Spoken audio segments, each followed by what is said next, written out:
Audio Jungle.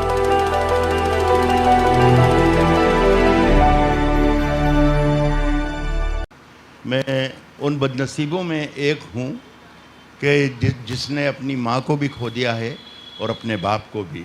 تو ظاہر ہے کہ میں اس منظر کو کتنا قیمتی سمجھ رہا ہوں گا اس کا اندازہ آپ لگا سکتے ہیں کہ میرے سامنے ایسا لگ رہا ہے کہ آج پھر سے زندہ ہو کر جیوت ہو کر میرے والدین سامنے بیٹھے ہیں.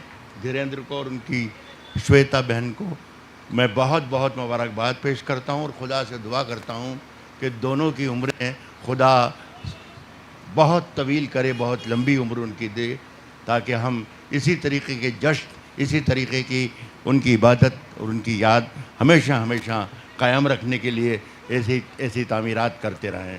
میں آپ کو بہت بہت مبارکباد دیتا ہوں. ایک بات.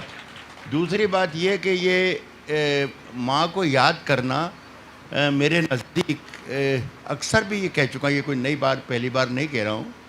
ان دنوں ہمارے ہاں اردو شاعری میں خاص طور پر فیشن بن گیا ہے کہ ہر شاعر ماں پر لکھ کر لے آتا ہے. وہ بھی لکھ کر آ جاتا ہے جو ماں کی گود میں رہتا ہے, وہ آ کر ماں پر شاعری سنانے لگ جاتا ہے. لیکن شاعری میرا خیال ہے کہ ماں کا مضمون نہیں ہے. آج سے کوئی 40 برس پہلے میں نے ایک شعر کہا تھا اور اس کے بعد کہہ کر چھوڑ دیا, صرف اس لیے کہہ کر چھوڑ دیا کہ شاید میں ماں کی شان میں گستاخی کر رہا ہوں. ماں کی تعریف میں نہیں کر سکتا, ماں کی تعریف تو خدا کر سکتا ہے اور کوئی نہیں کر سکتا. تو وہ شعر جو میں نے کہا تھا وہ شعر سن لیں, اس کے بعد میں اگلا آگے کا سفر طے کروں گا. شعر میں نے آج سے 40 برس پہلے یہ کہا تھا, سنیں. شعر جو میں نے کہا تھا, میں نے بتایا کہ کوئی 4 دہائیوں پہلے کہہ کر چھوڑ دیا تھا. اس کے بعد چاروں طرف سے ماں کی شاعری کی آوازیں آنے لگیں. وہ سن لیں. آلوک بھائی شعر سنیے گا. میں کہتا ہوں کہ ماں کے قدموں کے نشان ہیں کہ دیے روشن ہیں. شعر سنیے گا.